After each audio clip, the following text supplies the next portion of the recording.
हम जुड़ रहे हैं सीधे बीजेपी नेता और केंद्रीय मंत्री स्मृति ईरानी के साथ। स्मृति ईरानी जी, आपका बहुत बहुत स्वागत है एबीपी न्यूज़ पर। जी स्मृति जी, पहला सवाल तो यही है कि जो राहुल गांधी का बयान है, आपने देखा होगा, विस्तार से अभी हमने दिखाया।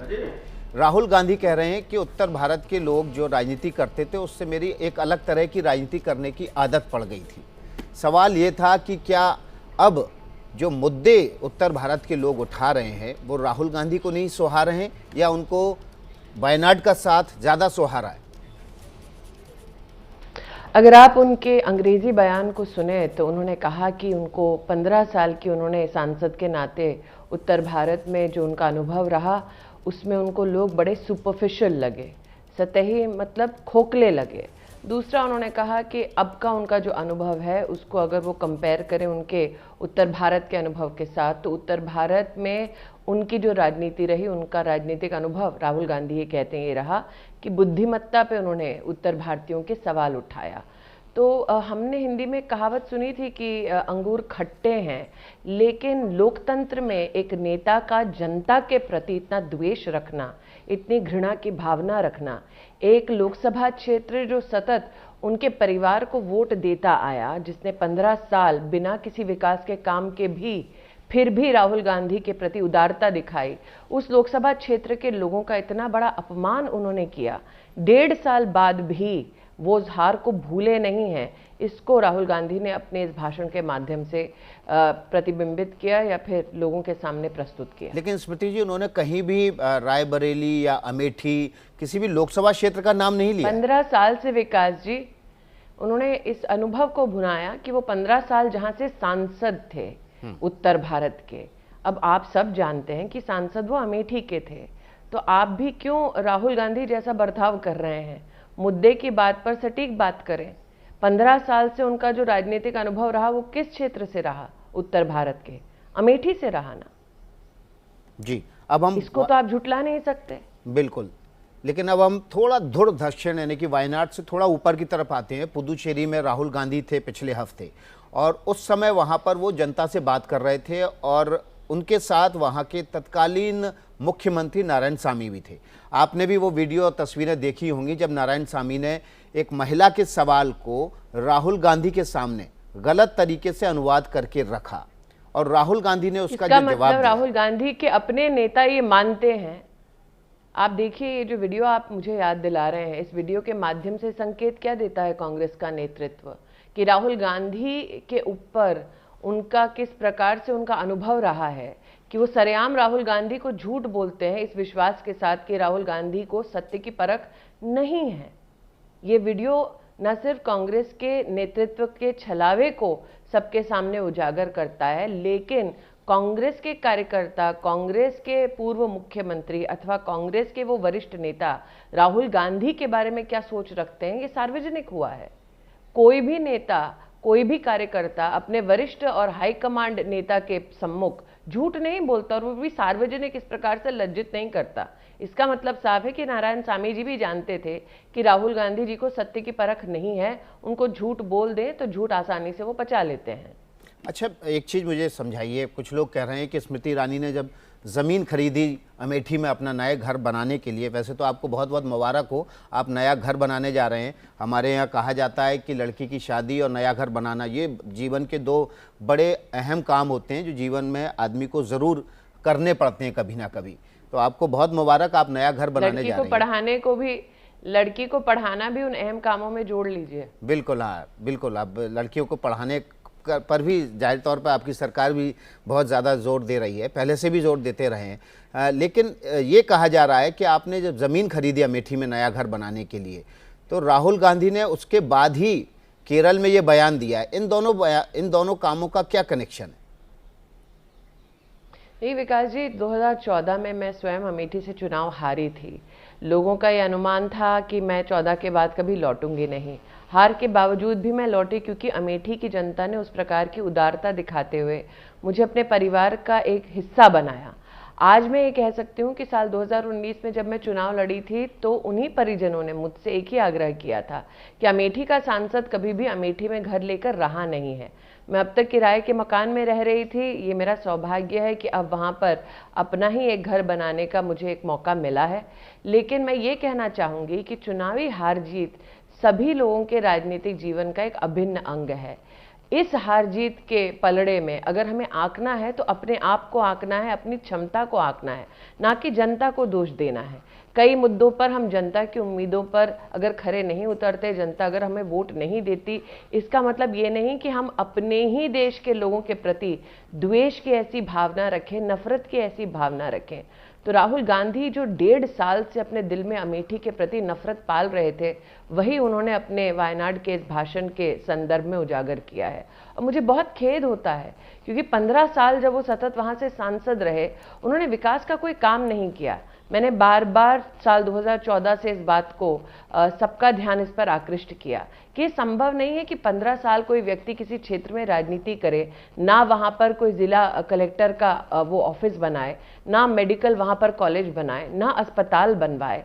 आज इस बयान के बाद समझ आता है कि जिन लोगों के प्रति राहुल गांधी के मन में सम्मान ही नहीं था, जिन लोगों के प्रति उनके दिल में इतनी बड़ी नफरत उन्होंने पाल रखी थी, उन लोगों का विकास करना उनके लिए संभव ही नहीं हो सकता था। अब 3 साल हो चुके हैं तकरीबन आपको, आपके कार्यकाल के लोकसभा सांसद के तौर पर। आप अपनी क्षमता को कैसे आंकती हैं कि आपने जो सवाल उठाए राहुल गांधी की क्षमता पर?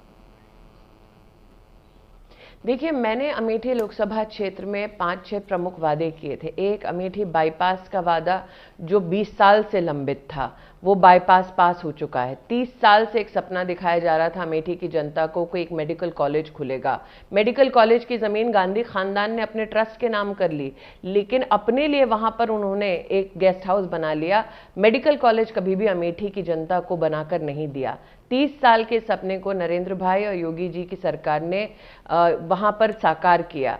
साथ ही अमेठी में हमने ये वादा किया था कि सैनिक स्कूल बनाएंगे। हाल ही में उत्तर प्रदेश के बजट में आपने मुख्यमंत्री जी के मुख से इस घोषणा को भी सुना होगा कि उन्होंने अमेठी में सैनिक स्कूल के लिए बजट का आवंटन किया है।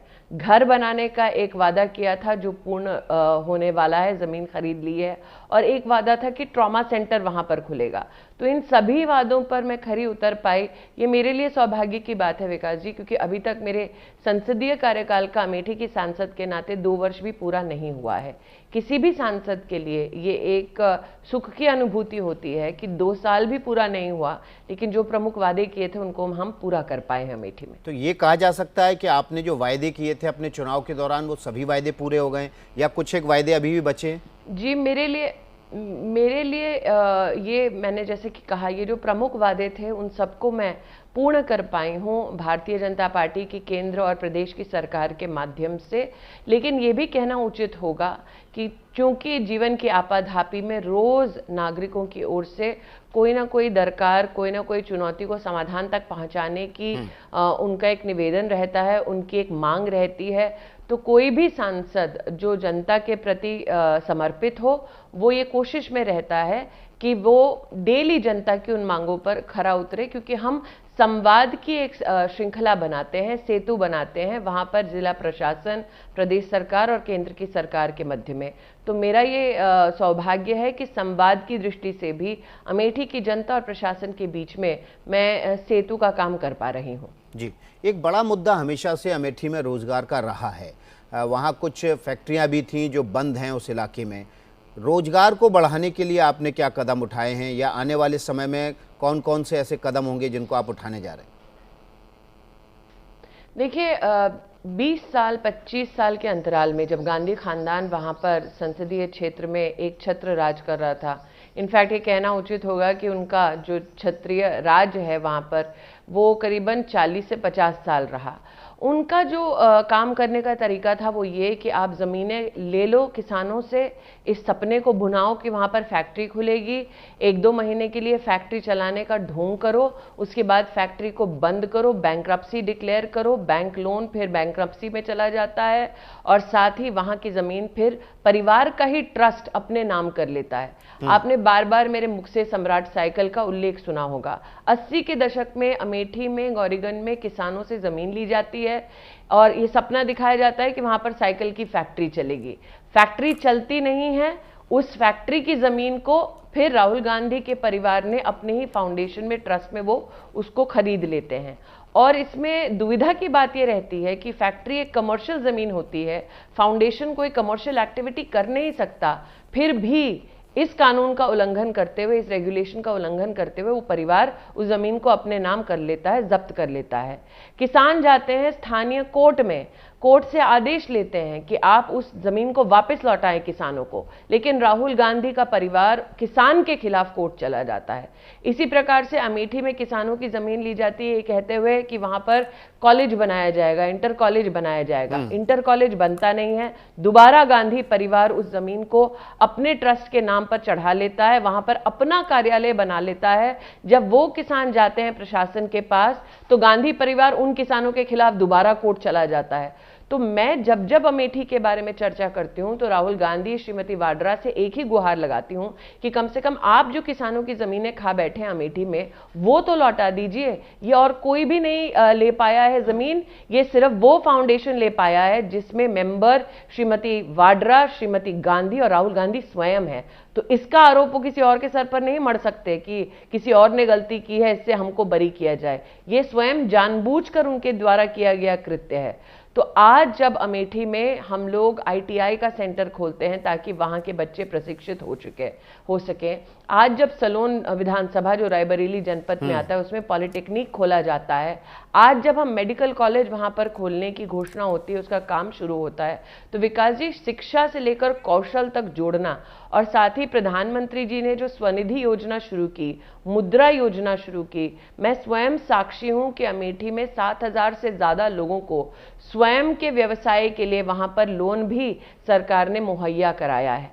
लेकिन आज वहां पर ये पुरानी जमीनें जो व्यवसाय शुरू करने के झांसे को देकर गांधी परिवार ने स्वयं के सुपुर्द कर रखी है। मुझे लगता है न्यायपूर्ण, अगर उनको न्याय संगत कोई कृत्य करना है तो सबसे पहले अमेठी के किसानों की उस जमीन को लौटाना चाहिए। ये भी कहा जा रहा है कि सलून विधानसभा के जरिए, जो कि रायबरेली जिले में आती है, धीरे धीरे बीजेपी अब रायबरेली सीट पर भी घुसने की कोशिश कर रही है, अगले चुनाव में उस पर भी कब्जा करने की कोशिश है। देखिए, सलोन विधानसभा रायबरेली जनपद का हिस्सा पहले भी था। अब कांग्रेस पार्टी को कहीं ना कहीं इस बात का दुख हो रहा है कि मैं सलोन विधानसभा में एक्टिवली जनता के मध्य में काम क्यों कर रही हूँ। भाई, मेरी लोकसभा क्षेत्र का वो अंश है, उसमें मैं सांसद के नाते काम नहीं करूंगी तो और कौन करेगा। उस विधानसभा में विकास जी कई गांव ऐसे हैं जिसमें बिजली का तार पहली बार तब आया जब नरेंद्र मोदी और योगी जी की सरकार आई। आप सोचिए, जिस जनपद में सोनिया गांधी, राहुल गांधी स्वयं सांसद रहे हों, वहां पर गांव बिजली से वंचित रहे हों, यह आपको दर्शाता है कि इस परिवार ने सत्ता का सिर्फ अपने लिए सुख भोगा है, लेकिन जनता के लिए काम नहीं किया है। गुजरात कहते हैं ना, दिया तले अंधेरा, उससे बेहतर कोई उदाहरण नहीं होगा जो सलोन विधानसभा की उपेक्षा श्रीमती गांधी और श्री गांधी दोनों ने मिलकर किया है। जी, गुजरात के अभी स्थानीय निकाय के चुनाव आए, हमने देखा था कि आप वहां प्रचार करने भी गए थे और तकरीबन आपने 8-9 रैलियां भी की थी। स्थानीय निकाय के चुनाव के जो परिणाम हैं, बीजेपी कह रही है कि राहुल गांधी ने जो असम में बयान दिया था गुजरातियों के खिलाफ, उसका एक नमूना है कि कांग्रेस का मत सफाया हो गया है। देखिए, राहुल गांधी, जैसे कि मैंने कहा, दक्षिण भारत में जाते हैं तो उत्तर भारत के खिलाफ जहर उगलते हैं, असम जाते हैं तो गुजरात और गुजरातियों का अपमान करते हैं। अपमान और फूट डालने की राहुल गांधी की जो राजनीति है, उसका परिणाम क्या होता है वो आपने गुजरात के स्थानीय निकाय के चुनाव के परिणाम में स्पष्ट रूप से देख लिया है। राहुल गांधी जब अपनी राजनीति करते हैं, कौन रोकता है उनको कि अपनी राजनीतिक वो सकारात्मक रूप से करें? कौन रोकता है उनको कि सकारात्मक वो चर्चाएं जनता के मध्य में करें? कौन रोकता है उनको कि अगर वो बिल पर भी बोलना चाहें तो क्लॉज बाय क्लॉज पढ़कर उसके ऊपर कोई विश्लेषण करें? चूंकि वो स्वयं सुपरफिशियल राजनीति करते हैं, क्योंकि वो स्वयं तोड़ने की राजनीति करते हैं, इसीलिए उसका परिणाम जनता उन्हें स्वयं देती है। 2019 में अमेठी की हार उसी का एक परिणाम है। और हाल में गुजरात में स्थानीय निकाय के चुनाव में उनकी हार इस बात को दर्शाती है कि जनता को राहुल गांधी की फूट डालने वाली राजनीति रास नहीं आती। जी स्मृति जी, अभी हाल ही में एक बार पुदुचेरी में राहुल गांधी ने कहा था कि किसानों के लिए मंत्रालय लेकिन मछुआरों के लिए नहीं है। ये बात आज कल उन्होंने फिर से केरल में अपने बयान के जरिए रिपीट की है। देखिए, राहुल गांधी ने स्वयं देश की संसद में जो फिशरीज मंत्रालय है, मत्स्य पालन का विभाग है, मंत्रालय है, उसके सम्मुख अपना एक प्रश्न प्रस्तुत किया था। अब या तो राहुल गांधी ये नहीं जानते कि उनका प्रश्न कौन फाइल करता है, जो संसदीय अगर आप शैली देखें और कानून देखें उसका घोर उल्लंघन है, या तो वो जानबूझकर सार्वजनिक रूप से झूठ बोलते हैं या फिर गलत बयान देते हैं।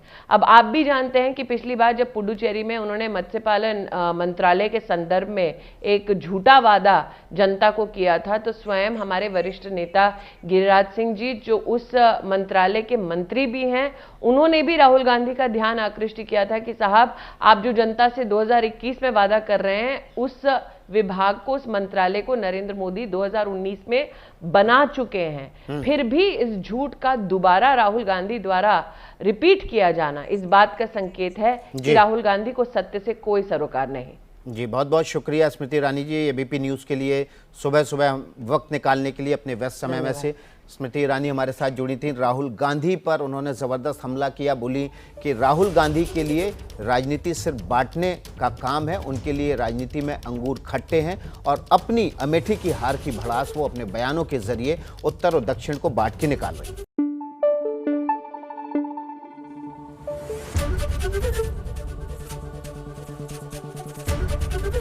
एबीपी न्यूज़ आपको रखे आगे।